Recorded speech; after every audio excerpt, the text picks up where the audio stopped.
Kung mahilig ka sa mga long ride and adventure ride tapos ang tipo mo nga ng motorsiklo is yun doon nga nakadesign. Alam naman natin guys na dito nga po sa Pilipinas madami tayong magagalaan ng mga lugar na talaga namang napakagaganda. And alam natin na dito nga po sa Pilipinas madami tayong mapagpipilian ng mga kategory ng motorcycle na doon nga po nakadisenyo. Isa nga po ang scooter. Sa talaga na merong maganda, komportable na body posture na tsak nga pong hindi ka nga mapapagod sa bawat long ride mo. Pero syempre kung mahilig ka sa mga long ride, alam naman natin guys na ang pipiliin din natin na kahit nga po scooter ito is yung meron nga pong mataas na engine displacement para din sa hindi tayo makakapusan sa kanyang power performance. Isa nga sa pinapangarap ng ating mga kababayan dito sa Pilipinas yung mga maxi scooter guys. Ito kasi yung mga scooter na talaga namang meron pong aggressive looking, magandang physical appearance, aerodynamics kasi nga nakadesign siya sa malalayong biyahe, and syempre power performance na hindi ka talaga mabibitin. Nagsisimula nga po sa 250cc ang mga maxi scooter sa kanilang engine displacement. Dito nga guys sa episode natin sa ngayon, tsak nga po na magugustuhan nyo ang aking ibabalita sa inyo na meron nga po tayong dapat abangan na maxi scooter na talaga namang napaka-unique nga po ng pagkakaitsura, and meron pong performance na hindi talaga mabibitin. Talaga pong sulit siya at nakadisenyo para nga po sa mga long ride. Kaya samahan nyo ako guys na pag-usapan ang motorcycle na ito. Pero bago yan, baka pwede naman na pa-subscribe ng aking YouTube channel. I-click mo na din ng notification bell para maging updated kayo sa mga susunod na i-upload ko. Guys, baka pwede naman na pa-like and follow ng aking Facebook page. Nasa description po ang link. Kaya make sure guys na tapusin nyo ang video na ito para malaman nyo ang information may kinalaman sa motorcycle na ito.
Ang tinutukoy ko nga guys is walang iba kundi si Cyclone RT2 250cc ADB scooter. Yes guys, kitang kita din naman talaga sa physical appearance ng scooter na ito na napakaangas naman talaga niya. More compact nga po ang design ng kanyang physical appearance. Ngayon guys, bakit nga ba pumasok sa eksena si Rusi? Alam naman natin guys na si Rusi is dito sa Pilipinas. Siya po ang nagdi-dealer ng mga China bike mula nga po sa bansang China.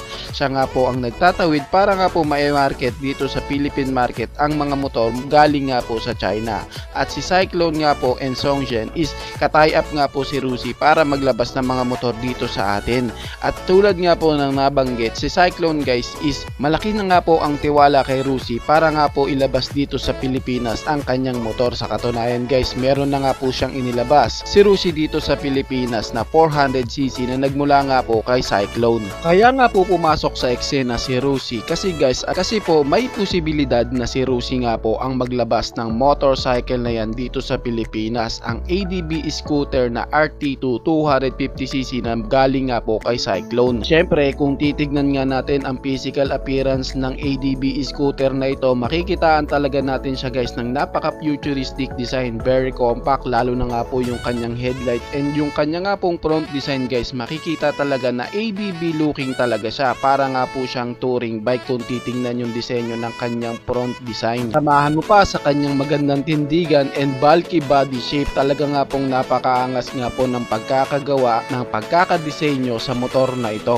Kaya kung naghahanap ka ng isang ADB scooter tapos nasa 250cc ang kanyang engine displacement, talagang pwede sa'yo ang motorsiklo na ito. Meron nga po siyang unique na pagkakadisenyo. Samahan mo pa sa engine specs and features na talaga namang napakasulit. Ngayon nga guys, alamin nga po natin ang kanyang engine specs at ang kanyang mga features at kung ano-ano nga ba ang dapat nating abangan sa bagong ADB scooter na ito mula nga po kay Cyclone. Ang Cyclone RT2 250cc nga guys is meron pong 250 cubic centimeter engine displacement, naka 4-stroke single cylinder, single overhead ka with 4 valves. Yes guys, siya po is naka 4 valves na maaasahan nating malakas din po talaga ang kanyang arangkada. Pagdating naman po sa kanyang fuel system, siya nga po guys is naka fuel injected na and ang kanya nga pong makina guys is naka liquid cooled engine. Sa iba pa pong mga detalye niya guys, wala pa nga pong inilalabas, kaya nga po patungkol nga po sa iba pang mga kaalaman about sa motorcycle na ito, agad na lamang po akong mag-update patungkol sa inyo para nga po malaman nyo pa ang karagdagang information sa kanya. Pagdating nga guys sa kanyang power performance, meron nga pong binanggit dito sa article na ang kanya nga pong maximum power guys is 17 HP. Tataas talaga ang kilay ng iba nating mga kababayan dyan dahil sa kanya nga pong maximum power na 17 HP lamang. Well, para nga po sa power output na yan guys, alam naman natin sa iba nga pong mga big scoot ng mga mainstream brand is ang 17 HP guys is nasa 155 cubic centimeters to 160cc lamang po ang power output na yan. Pero bilang isa nga pong 250cc, alam natin guys na mababa talaga ang maximum power na yan para sa isang ADB scooter na 250cc ang kanyang engine displacement. Pero syempre, ang target market nga po ng scooter na ADB na ito guys is yung mga rider nga po na ang hanap lamang chill ride lamang and long ride. Hindi nga po yung mga aggressive rider na ang habol nga po is waswas dito, karera dito at talagang aggressive ride ang hanap. Ito nga pong scooter na ito is nakadesign para nga po sa mga chill ride only. Ngayon guys, pag-usapan pa po natin ang iba niya pang mga features. Pagdating nga sa kanyang mga ilaw guys, siya nga is naka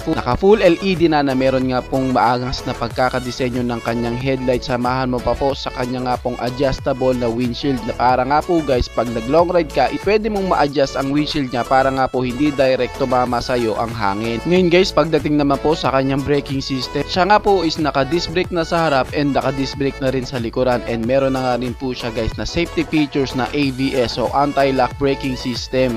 Okay na din po ang features na ito. Kahit nga po 250cc nga po ang ADB scooter na ito, maaasahan mo meron din siyang safety features. Pagdating naman po sa kanyang mga suspension, sa unahan nga po ginagamitan siya ng telescopic fork na suspension and meron nga po siyang dual shock absorber naman na suspension sa likuran na maaasahan mong meron nga pong magandang play ng kanyang suspension lalo na nga po sa malalalim na kurbada. Isa nga po sa maganda sa ADB scooter na ito guys na kahit nga po 250cc nga po ang kanyang engine displacement, meron nga po siya guys na malaking under seat compartment na talaga naman pong marami kang mailalagay na gamit sa kanya. Karagdagan pa po na meron nga po siya guys na built-in na bracket para nga po paglalagyan kapag balak nyo nga pong maglagay ng storage box para nga po kapag balak nyo mag-install is ready na nga po ang kanyang bracket. Sulit na sulit po talaga ang 250cc ADB scooter na to guys. Ngayon guys, patungkol nga po sa kanyang presyo, wala pa po tayong idea dyan. Kaya po kung may kaukulang pang karagdagang information, agad din po ako mag-update sa inyo. Sa ngayon guys is wait muna tayo. Alam nyo naman po si Cyclone and Rusi mahilig yang magbigla kapag naglalabas ng motor dito sa Pilipinas. Kaya sa ngayon abang-abangan na lamang po natin ang motorcycle na ito, si Cyclone RT2 250cc. Kayo guys, anong masasabi nyo sa motor na ito? Paki-comment naman ang inyong reaksyon. Maraming salamat po. Bago matapos ang video na to guys, baka pwede naman na pahingi ng isang like mula sa inyo bilang pagsuporta sa ating munting video. Maraming salamat po. So pwede mo na din i-share para din malaman ng iba nating mga ka-rider. Sa tingin ko guys is dito ko na lamang po tatapusin ang ating vlog. I hope na nag-enjoy kayo sa aking hinandang video para sa inyo. Pinasisigla ko din kayo guys na i-subscribe ang aking YouTube channel. I-click mo na din ang notification bell para maging updated kayo sa mga susunod na i-upload ko. So dito ko na lamang po tatapusin. Maraming salamat po, Ichi Boy. Thank you!